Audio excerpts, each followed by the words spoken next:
a laid-off auto worker in Flint, Michigan, paid his mortgage for 6 months with a cardboard stencil and 2 cans of spray paint. That was 1974. These hustles got buried. They never stopped working. The 1970s did not feel like opportunity. Stagflation had arrived, meaning prices were rising and jobs were vanishing at the same time. Unemployment hit 9% by 1975. Families in small towns across Ohio, Kentucky, and rural Texas could not wait for the economy to sort itself out. They looked around at what they had, what their neighbors needed, and they got to work. No apps, no investors, no business plan, just resourcefulness and a willingness to show up. Earl MacIntyre sat on his porch in rural Ohio with a bench grinder, pulling in $150 a week sharpening chainsaw chains and mower blades for local loggers and weekend dads. That was 1976. Here is what makes this hustle remarkable 50 years later. In 1974, sharpening a single mower blade cost a customer about $1.50. Today, a mobile sharpening service charges $15 to $25 per blade. A guy with an angle grinder and a balancing cone can knock out 20 blades on a Saturday morning. That is $300 to $500 cash before noon. The 1973 oil embargo did something nobody expected. It made firewood valuable again.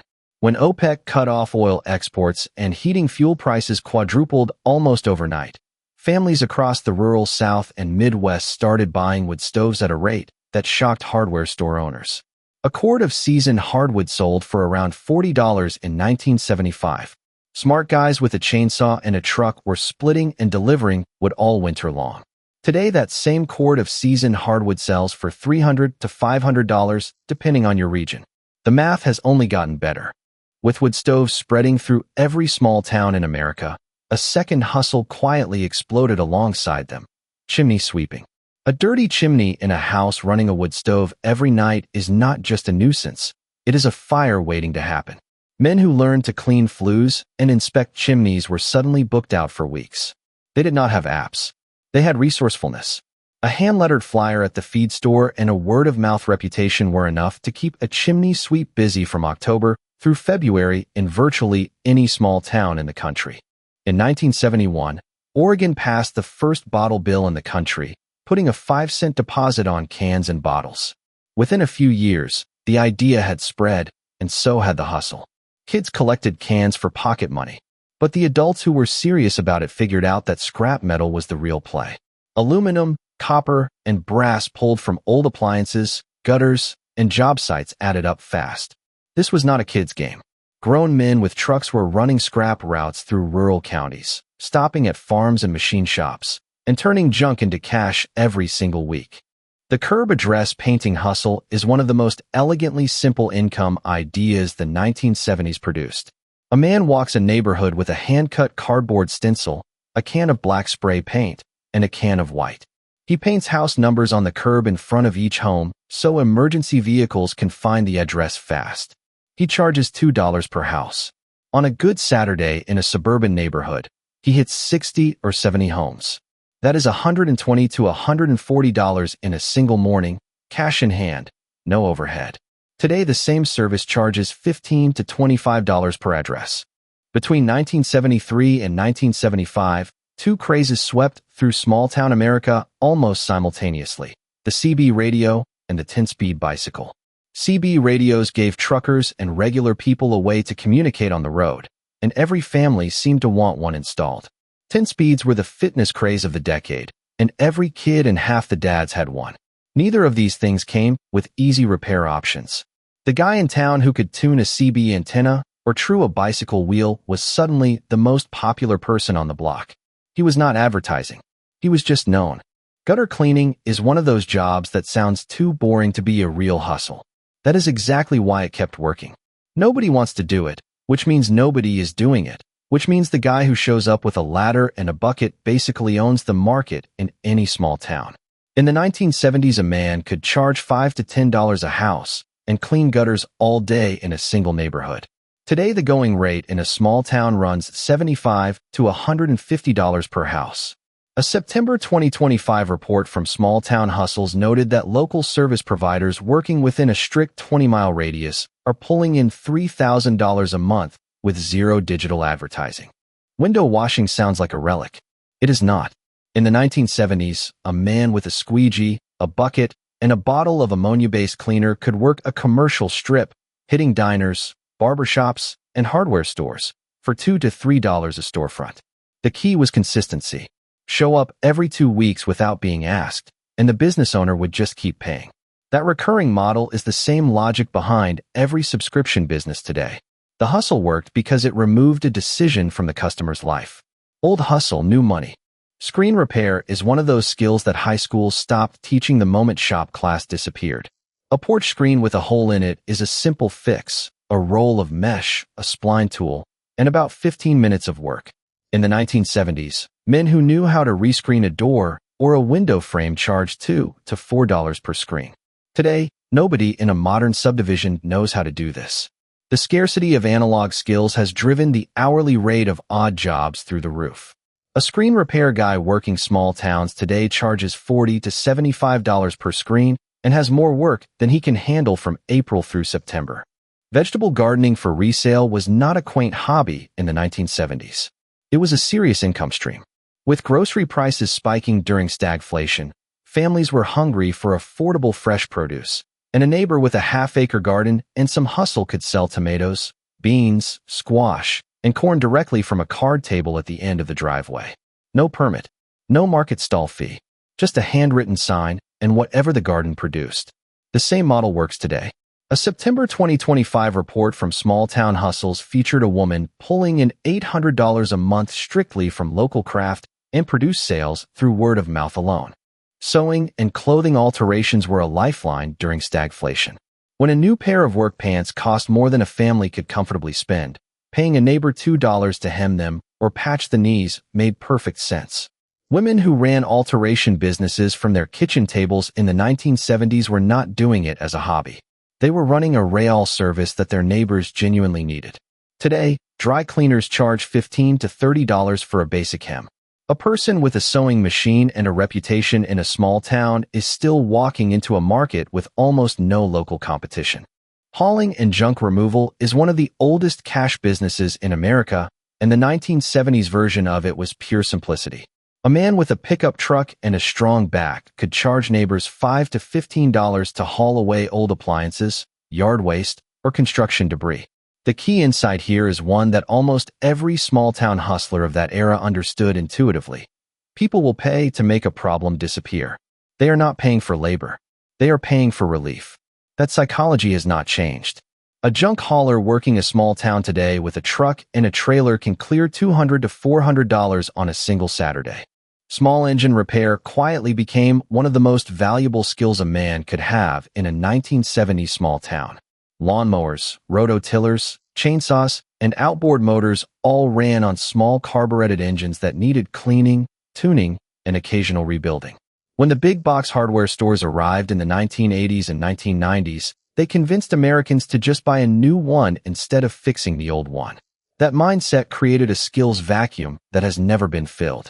Today, because high schools stopped teaching shop class and everyone learned to code, nobody in a modern subdivision knows how to clean a carburetor. The guy who does is booked weeks out. Newspaper and flyer delivery in the 1970s gets dismissed as a kid's job.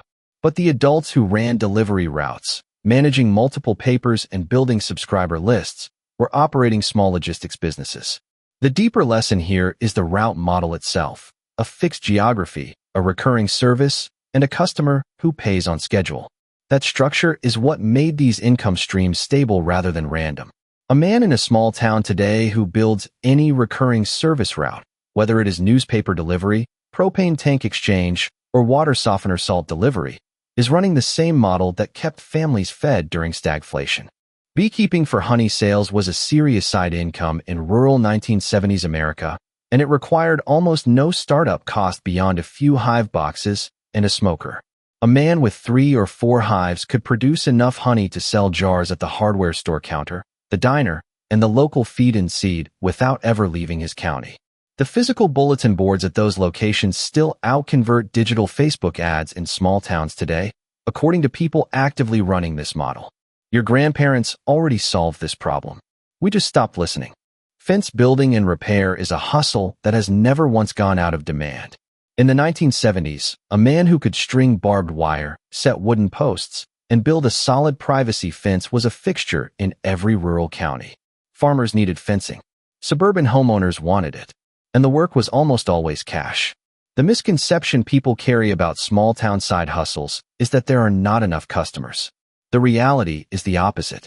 In a town of 5,000 people, a fence builder who shows up on time and does clean work basically owns a monopoly. There is no TaskRabbit competitor driving down his price. Upholstery repair is one of the most overlooked cash skills from the 1970s. When a family sofa or a truck bench seat wore out, replacing it was expensive. A neighbor who could restuff and recover a cushion or a seat for a fraction of the price was doing the neighborhood a real service. The craft knowledge required is not complicated, but it is specific, and almost nobody under 50 has it anymore. A person who can reupholster furniture in a small town today is charging rates that would have seemed absurd in 1975 because the scarcity of the skill has made it genuinely rare. Cord and basket weaving, leather tooling, and handmade craft sales were not just hobbies in the 1970s. They were genuine income streams for families who needed cash between paychecks. A woman in a small town who wove baskets or tooled leather belts and sold them through the local hardware store counter or at a church bazaar was running a real micro-business. The craft economy never went away. It just moved, and in small towns where there is no Etsy competition walking through the door, a person with a handmade product and a word-of-mouth reputation can still build a reliable monthly income without a single digital platform. Snow removal and ice sanding in the 1970s was pure cash-in-hand work. A man with a shovel and a bag of sand or cinders could work a residential street for hours after a snowfall, charging $1 to $3 per driveway or walk. The guys who built this into a real income added a few commercial accounts, a diner, a hardware store, a doctor's office, and suddenly they had a predictable winter income that ran November through March. Today, a snow removal operator in a small town with a basic plow setup on a truck can charge $75 to $150 per commercial push. The model is identical. The rate is just better. This one got buried, but it never stopped working. Locksmithing and key cutting started as a simple storefront service, but in the 1970s, the men who added a mobile component, showing up at your house or your car when you were locked out, turned it into something much more valuable. The emergency premium is real. A man who could drive to your location at 9 at night and get you back into your house was not charging the same rate as a hardware store key duplicate. He was charging for the rescue. That emergency service model, applied to any skill that people need urgently and unexpectedly, is one of the most durable income structures in the history of small-town America. 20 hustles. All of them born out of necessity during one of the hardest economic decades most American families had faced since the Depression. And here is the thing that should hit you like a 2x4. Not a single one of these required a college degree, a startup fund, a smartphone, or permission from anyone. They required a skill, a truck, or a pair of hands. They required showing up. America in 2026 is celebrating its 250th anniversary. And there is a wave of nostalgia for exactly this kind of grounded, practical, local economy. The timing could not be better for someone willing to dust one of these off. Pick one. That is the whole ask. Not 20. Not 5. One hustle from this list that matches something you already own, something you already know, or something your neighborhood already needs. Write it on a piece of paper. Figure out what you would charge. Make one phone call, or put up one flyer at the hardware store.